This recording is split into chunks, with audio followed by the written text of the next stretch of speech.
My YouTube channel. तो आज मैं और मेरे पति जा रहे हैं केरला ट्रिप पर। हमने 5 डेज और 4 नाइट्स का प्लानिंग किया है। तो हमारा ट्रेन है 7:30 बजे और हम 6 बजे निकलने वाले हैं। तो चलिए रेडी होते हैं। 6:30 बजे हम कैरपुरम स्टेशन पर पहुंच गए थे और 1 घंटे के बाद हमारा ट्रेन आ चुका था। सुबह के 8 बजे हम एर्नाकुलम टाउन स्टेशन पर पहुंच गए थे। वहाँ हम फ्रेश हुए और 1 घंटे के बाद हमारा कैब आ चुका था और हमने रास्ते में ब्रेकफास्ट किया। उसके बाद हमारा डे 1 का जर्नी स्टार्ट हो गया। मुन्नार स्टेशन से हमारा होटल का डिस्टेंस था 180 किलोमीटर, जिसे हमें लगे 5 आवर्स। तो हमने रास्ते में जो भी नज़ारे मिले इसको एंजॉय करते हुए चले। लॉन्च में हमने केरला का ट्रेडिशनल थाली को टेस्ट किया, जो कि आता है पर पर्सन 245 और यहाँ सारी चीज़ें कोकोनट ऑयल में बने हुए थे, जो कि बहुत ही टेस्टी थे। लॉन्च के बाद हम निकल पड़े वाटरफॉल्स की ओर। 2 वाटरफॉल दिखे, जिसका नाम था विलारा और चियाप्यारा वाटरफॉल। यहाँ पर दिसंबर महीना चल रहा था, जिसके वजह से यहाँ पर बहुत कम पानी था। अब अगर मानसून सीजन में जाएंगे तो बहुत ज़्यादा पानी रहेगा। फिर हम निकल पड़े गार्डन विजिटिंग के लिए, जहाँ पर हमने बहुत सारे प्लांट्स के बारे में जानकारी पाए और यहाँ पर मेडिसिनल बेस्ड प्लांट और स्पाइसेस वगैरह देखने को मिलते हैं, जो कि ट्रेडिशनल वे में कल्टीवेट होते हैं। और यहाँ पर एक गाइड ने हमें सारी चीज़ों के बारे में अच्छे से जानकारी दिया।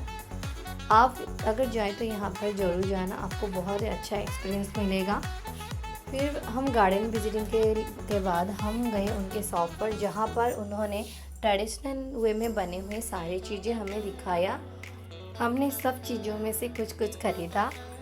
फिर हम निकल पड़े उनकी फैक्ट्री की ओर, जहाँ पर हमने देखा कि वो कैसे ट्रेडिशनल वे में तेल निकालते हैं। फिर हम गए होटल की ओर। रास्ते में हमने टी गार्डन देखा, जहाँ पर आसाम का कुछ फीलिंग आ रहा था। फिर हम जीप से नीचे उतरे, जहाँ की रास्ता बहुत डेंजरस था। हमने पहले से ही ट्रैवल एजेंसी के साथ सारी चीज़ें बुक कर लिया था। आप भी अगर ट्रैवल एजेंसी के साथ बुक करेंगे, आपका सफ़र वरी जैसा नहीं रहेगा। होटल का बाहरी नज़ारा बहुत ही अच्छा था, इसलिए मैं यहाँ पर थोड़ा चिल कर रही थी। फिर हम डिनर किए और यहाँ पर नाइट स्टे किया। सुबह जब उठे तो हमने देखा बहुत ही अच्छा कार्डमम प्लांटेशन, जहाँ के भर भर के कार्डमम उगे थे। फिर ब्रेकफास्ट करके सुबह 9 बजे हम निकल के पड़े बाकी मुन्नार के जगह के लिए। रास्ते में बहुत ही सुंदर नज़ारे देखने को मिले। हम फिर गए इको पॉइंट पर, जहाँ पर इको साउंड आता है और वहाँ पर एंट्री फीस था 20 रुपीज़ पर पर्सन और बोटिंग का बहुत सारा ऑप्शन था। हमने पेडलिंग बोटिंग किया, इसलिए पर पर्सन प्राइस था 200 रुपीज़। हमने फिर यहाँ के लोकल वेंडर से कुछ चटपटे ट्राई किए और निकल पड़े रोज़ गार्डन विजिटिंग के लिए। यहाँ का एंट्री फीस था 20 रुपीज़ पर पर्सन और यहाँ पर बहुत टाइप के बहुत कलर के फ्लावर्स देखने को मिले और आप यहाँ जाओगे तो आपको बहुत ही अच्छा एक्सपीरियंस मिलेगा। यहाँ पर कैमरामैन भी अवेलेबल रहते हैं। मिनिमम फ़ोटो 20 होता है और पर फोटो लेते हैं 30 रुपीज़। और यहाँ पर आपको डिफरेंट टाइप के कैक्टस प्लांट भी मिल जाएंगे। गार्डन विजिटिंग के बाद हम होटल में चले गए, तो वहाँ पर हमने नाइट स्टे किया था। फिर सुबह ब्रेकफास्ट के बाद हमारा डे 3 का जर्नी स्टार्ट हुआ। हमने रास्ते में एक लोकल चॉकलेट शॉप से बहुत सारे चॉकलेट खरीदे और वो चॉकलेट बहुत ही टेस्टी थे। फिर मैं यहाँ पर रूफ वे में एडवेंचर ड्राइव करने के लिए तैयार हुई थी और मैंने सिंगल ड्राइविंग किया, इसलिए पर पर्सन प्राइस था 700 रुपया। और आप अगर कपल हो तो प्राइस रहेगा 1000 रुपीज़ और ड्रोन शॉट के लिए एक्स्ट्रा 500। मैं सिंगल थी, मेरे लिए 300 में डन हुआ था। इसी ठीक का डिस्टेंस था 98 किलोमीटर और हमें लगी 3 आवर्स। यहाँ पहुंचकर हमने होटल में अपना सामान रखा और एरिया टाइगर रिजर्व के लिए निकल पड़े। 1 घंटे के बाद हमें टिकट मिल गया था। वहाँ पर एंट्री फीस पर पर्सन था 30 रुपये और बॉस सफारी के लिए 50 रुपीज़ था।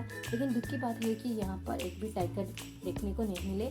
फिर हम एलिफेंट राइड के लिए निकल पड़े थे और यहाँ का कॉस्ट बहुत ही हाई था और प्राइस था 600 रुपया पर पर्सन और आप वहाँ पर एलिफेंट के साथ बहुत मस्ती कर सकते हैं। हमने इवेंट को खाना खिलाया जिसका प्राइस था 100 रुपया। वहाँ से हम निकल पड़े कल्चरल प्रोग्राम देखने के लिए। वहाँ पर 2 प्रोग्राम हो रहे थे, एक था भरतनाट्यम और एक था योद्धा प्रोग्राम। एक प्रोग्राम का ड्यूरेशन था 2 आवर्स और योद्धा प्रोग्राम का एंट्री फीस था 200 रुपीज़ पर पर्सन। वीर योद्धा यहाँ पर तलवारीबाजी करते हुए नजर आए और उन्होंने लोगों के साथ भी कुछ एक्टिविटीज़ किए। उसके बाद हम डिनर करके सो गए थे और डे 4 का जर्नी स्टार्ट हुआ हमारा ब्रेकफास्ट से, जो कि बहुत ही टेस्टी था। थेकड़ी से आलेपी का डिस्टेंस था 137 किलोमीटर और हमें इससे लगे 5 आवर्स। फाइनली हम आलेपी में कुछ प्लेन एरिया देखने को मिले और हमारा हाउस बोट का एरिया भी आ चुका था। हमने हाउस बोट के लिए भी पहले से ही बुकिंग कर लिया था। यहाँ का हाउस बोट 4 जनों का था और बहुत ही कंफर्टेबल और सेफ भी है।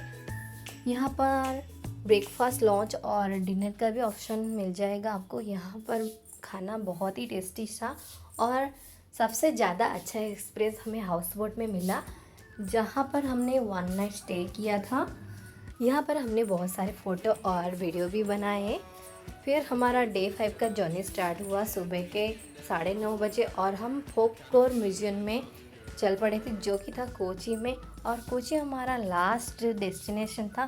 यहाँ पर हमें बहुत सारी चीज़ों के बारे में जानकारी मिले, जैसे कि antiquity shop, face art gallery, authentic handicraft, handmade textile, jewellery shop, spice art cave, ये सब भी थे।